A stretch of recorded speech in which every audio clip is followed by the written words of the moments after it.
Bree Burks, thank you so much for joining us today. It's always great to talk to you. It's always great to talk to you too. Thanks for having me. Now, there's so many things we want to cover today. We're going to talk about digital trials, platform versus integration, but I want to start off with more of, on the personal side for you, personal slash professional, what drives you. And you've talked to me before about the impact of your nursing career on you to this day. So talk a little bit about that, about being a nurse and how it's informed how you operate today. Yeah, absolutely.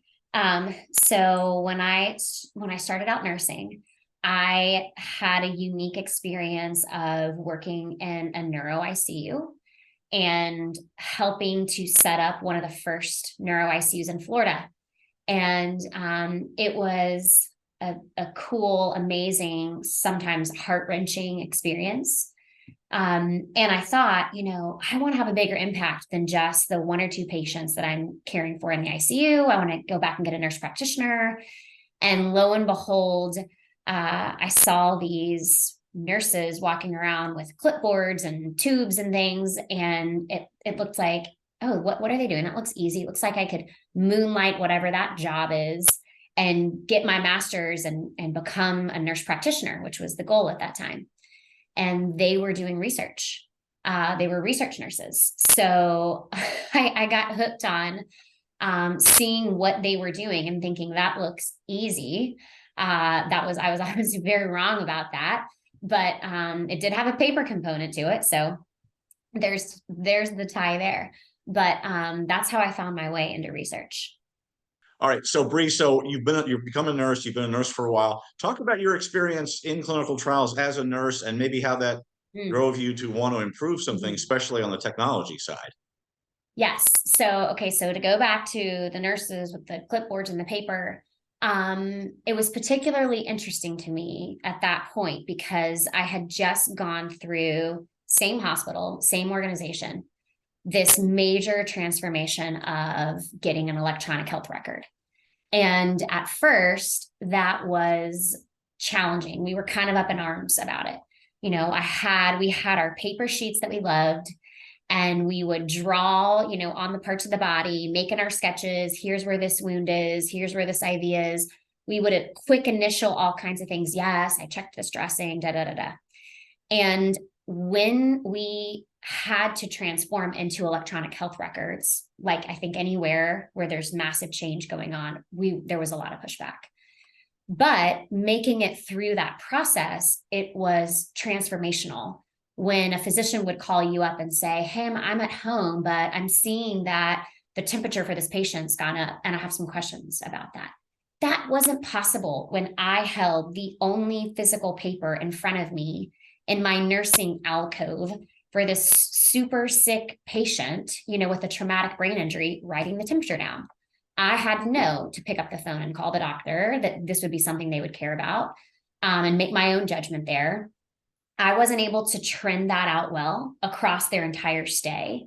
It was so much more manual to synthesize information, to make decisions off of information. And so although it was challenging to get everybody on board with electronic health records, I saw the benefits of it. I saw how much better we could care for patients working in a system like that and how much more information we had at our fingertips to make decisions. So taking that research job and getting my own clipboard after, getting so fired up about going digital in healthcare and then sitting down in the basement at this desk, with a paper binder, I was thinking, wait, this seems backwards, right? I took this job and we're like thinking about all these cool new therapies coming down the pipeline. And this is the future of medicine in my hands, whatever I'm working on. And it's a binder, and we're all fighting over the different tabs we like. And it just felt, it didn't fit well, and it didn't sit well with me. So, and then I'll tell you quickly, Michael, like my own sort of journey of the first patients. Like, so again, my mindset was, I'm going to be a nurse practitioner. This is where bigger impacts are going to be made. And that definitely transitioned for me after I had a really cool opportunity to be on some of the first positive stroke studies for this procedure that's now standard called a thrombectomy. And we were playing with all these medical devices, and we were putting them using radiology techniques, going through the femoral artery, swirling all around the heart, getting up into the brain and vessels. And we first started with this thing that looked like a corkscrew you pull a cork out of a wine bottle with, and that didn't work super great. The Mercy clot retriever, it was called. And then we tried stents, and we tried all these things to get that massive thick plaque out of someone's brain. And these were strokes that were in big parts of the brain. And I wore a stroke pager, and I was on call 24/7 for a few years. I was in the operating room. It was rough. You know, a lot of these family members were having to make decisions like, do I try this investigational therapy? And some of our consents were, there's a 50% chance this will lead to massive hemorrhage and this patient will die, or the stroke will become much worse and it's already bad. Versus if we remove the clot and blood flow is restored and the vessel stays stable, your family member could potentially go back to close to a normal life. So I'm there consenting these people with them in that position. And I saw the technology improve. I saw new radiology techniques improve to where we knew the right patients to pick for these studies and the right devices to treat them with.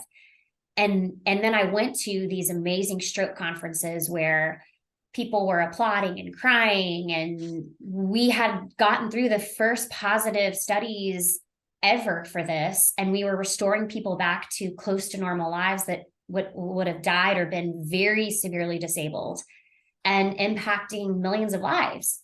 So I was transformed by that, but I never forgot the experience I had of being able to have so much more information on my patient in the ICU when we had digital records of what was happening to them.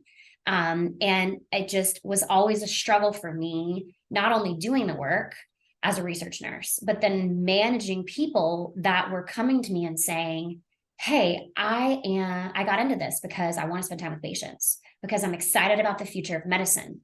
But what my job in reality looks like is keying things in to all these systems. And my resilience and my mission of trying to hold on to that, I'm being worn down, by my actual reality in my day to day. And that just was something I wanted to try to solve. And I realized that it was going to take a technology company that really had the right position, in the market to solve that. Well, I like how much you talked about patients, because the truth is, when we're talking about technology, we're talking about patients. We're talking about helping patients. It's not about the tech per se. It's what it can do for patients, which is exactly what you're talking about.